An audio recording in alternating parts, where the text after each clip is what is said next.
Hello అండి, welcome back to laser cutting master.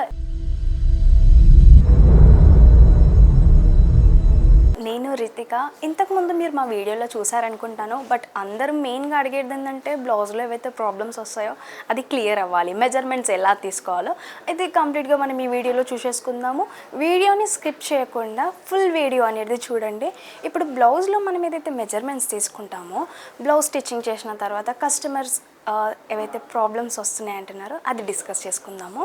ఇప్పుడు arm round ఏదైతే ఉంటుందో బ్లౌజ్ మొత్తం స్టిచ్చింగ్ అయిపోయిన తర్వాత పకరింగ్ టైప్ వస్తుంది, అంటే ప్లీట్స్లా కనిపిస్తాయి అక్కడ, లేదా కస్టమర్స్ ఏంటంటే అక్కడ మాకు పర్ఫెక్ట్గా రావట్లేదు అని చెప్పేసి అంటున్నారు. అయితే మెజర్మెంట్స్ ఎలా తీసుకుందాము, దానికి ఎలా అడ్జస్ట్ చేసుకోవాలి చేసుకుందాం. ఇప్పుడు ఏంటంటే దీంట్లో మనం డిస్కస్ చేసుకునేది కస్టమర్స్కి మెయిన్గా ప్రాబ్లం వచ్చేది ఒక బ్లౌజ్ ప్యాటర్న్లో ఇక్కడ ఆర్మ్ దగ్గర కరెక్ట్గా రావట్లేదు, లేదా ఇలా పట్టేసుకున్నట్టు అవుతుంది, ప్లీట్స్ వస్తున్నాయి, కరెక్ట్గా స్టిచ్చింగ్ వేసిన తర్వాత కూడా మెజర్మెంట్లో అసలు ఏం ప్రాబ్లం అవుతుంది అర్థం అవ్వట్లేదు అని చెప్పేసి అందరికీ మెయిన్గా ఉన్న ప్రాబ్లం అనమాట. అయితే మనం ఈ మెజర్మెంట్ ఎలా తీసుకోవాలో డిస్కస్ చేసేసుకుందాము. ఇప్పుడు ఏంటంటే పర్సనాలిటీకి డిపెండ్ అయ్యి మనం మెజర్మెంట్ అనేది తీసుకోవాల్సి వస్తుంది. అయితే మనకి ఏంటంటే ఒక 30 సైజ్ నుంచి మనం స్టార్ట్ చేసుకుందాము. 30, 29, 28 వచ్చేసి మనకి స్మాల్ సైజ్ కిందికి వస్తుంది, లేదా 31, 32, 33, 34, 35 ఇది వచ్చేసి బిగ్ సైజ్ కిందికి వస్తుంది. అయితే మనం ప్రజెంట్ ఏంటంటే బిగ్ సైజ్ గురించి డిస్కస్ చేసుకుందాము. దీనికి ఏంటంటే ఆర్మ్ డౌన్ ఏదైతే ఉంటుందో ఆ మెజర్మెంట్ ఎంతవరకు తీసుకోవాలి. ఆర్మ్ డౌన్ వచ్చేసి మనం 6 వరకు తీసేసుకోవాలన్నమాట. 6ని తీసుకున్న తర్వాత మనం చెస్ట్ ఏదైతే ఉంటుందో ఆ మెజర్మెంట్స్ అనేది తీసుకోవాలి. దీనికి వచ్చేసి మనం తీసుకున్నది ఏంటంటే 6 ఇంచెస్ వరకు ఇక్కడ తీసేసుకున్నాము. అలాగే దీంట్లో మనము ఏదైతే ఇక్కడ ఆర్మ్ నుంచి 1.5 వరకు తీసేసుకోవాల్సి వస్తుంది. అంటే ఇక్కడ 1.5 అంటే ఇంతవరకు వచ్చేస్తుంది.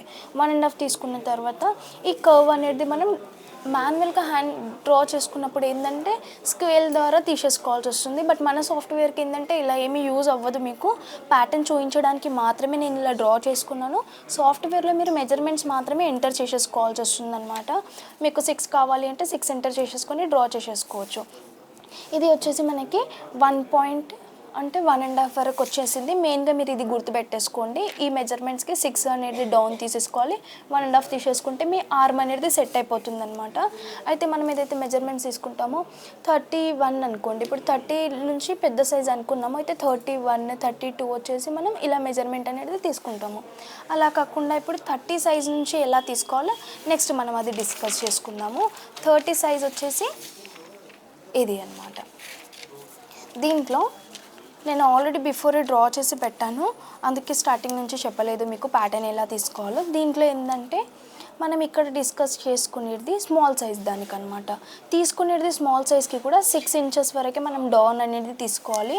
అంటే ఇక్కడ ఏదైతే మెజర్మెంట్ వచ్చిందో ఇది 6 వరకు డౌన్ తీసేసుకున్నాము. చెస్ట్ ఏదైతే ఉంటుందో ఇది ఎంటర్ చేసేసుకొని దీనికి ఏదైతే మెజర్మెంట్స్ తీసుకుంటామో 1/4 వరకు తీసేసుకోవాలి అనమాట. 1/4 వరకు మెజర్మెంట్స్ తీసేసుకొని దాని నుంచి మనం తీసేసుకుంటే షేప్ అనేది వచ్చేస్తుంది. ఈ మెజర్మెంట్స్ అనేది మనం 30, 29, 28 అనేది తీసుకోవాల్సి వస్తుంది.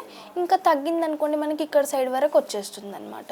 ఇప్పుడు అందరికీ ఏం డౌట్ అంటే దీనికంటే ఇంకా చిన్న సైజు ఉన్నప్పుడు ఎలా తీసుకోవాలి. అప్పుడు మనం ఆర్మ్ డౌన్ అనేది ఇప్పుడు దీనికంటే చిన్న సైజ్ అన్నప్పుడు ఇలాంటి పర్సనాలిటీ అనేది చాలా చిన్నగా ఉంటుంది. అంటే 25, 24, 23, 22 వాళ్ళకి తీసుకోవాల్సి వస్తుంది. అయితే వీళ్ళ బాడీ పర్సనాలిటీ అనేది చాలా సన్నగా ఉంటుంది అనమాట. అలాంటి వాళ్ళు ఏంటంటే ఇక్కడ మనం తీసుకునేది 5.5 వరకు తీసుకోవాలి. అంటే 5.5 ఇంచుల వరకే మనం తీసుకోవాల్సి వస్తుంది. ఈ డౌన్ అనేది తీసుకున్న తర్వాత ఇక్కడ తీసుకునేది ఒక 1 ఇంచే తీసుకోవాల్సి వస్తుంది. ఇది మెయిన్గా మీరు గుర్తుపెట్టేసుకోవాలి. మెజర్మెంట్లో డౌన్ అనేది ఎంతవరకు తీసుకోవాలి, ఇక్కడ మనం కర్వ్ ఏదైతే వస్తుందో అది ఎంతవరకు వస్తుందో 1 ఇంచ్ వరకు వచ్చింది అనుకోండి. ఈ మెజర్మెంట్స్ అనేది స్మాల్ సైజ్ వాళ్ళకి తీసుకోవాల్సి వస్తుంది అనమాట. లేదు మళ్ళీ మీకు ఇంకేమైనా డౌట్స్ ఉన్నాయి అంటే ఇక్కడ స్క్రీన్లో ఏదైతే నెంబర్ స్క్రోల్ అవుతుందో దానికి కాంటాక్ట్ చేస్తే మీకు కంప్లీట్గా ఎక్స్ప్లెయిన్ చేస్తాను. చూసారు కదా కంప్లీట్గా ఫుల్ వీడియో. అయితే దీంట్లో మీ ప్రాబ్లం అయితే కంప్లీట్గా క్లియర్ అయిపోతుంది. లేదు మళ్ళీ మీకు ఇంకేమైనా డౌట్స్ ఉన్నాయంటే స్క్రీన్లో స్క్రోల్ అవుతున్న నెంబర్ని కాంటాక్ట్ చేస్తే డీటెయిల్స్ అనేది ఎక్స్ప్లెయిన్ చేస్తాము. ఇంకేమైనా డౌట్స్ ఉన్నాయన్నా కామెంట్స్లో మీరు అడగవచ్చు, ఎక్స్ప్లెయిన్ చేస్తాను. Thank you.